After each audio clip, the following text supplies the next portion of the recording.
gusenga Imana biraduhishurira, gusenga Imana ni byose dukeneye.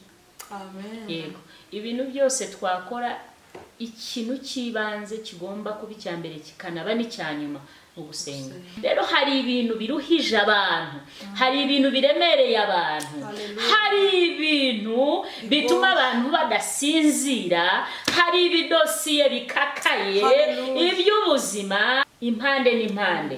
Ariko Kristo arimo aratubwira ngo tumutabaze, aradutabara, twereke ibikomeye biruhije twe tutabasha kumenya, biba bihari kandi ngo biraruhije. Yobu ntabwo yari azi ko biriya bintu byamushyikira byose. Yesu ashimwe. Kuburira rimwe urubyaro, ubutunzi yari afite bukagenda mu minota umwe, gutakaza umubiri we. Yesu ashimwe.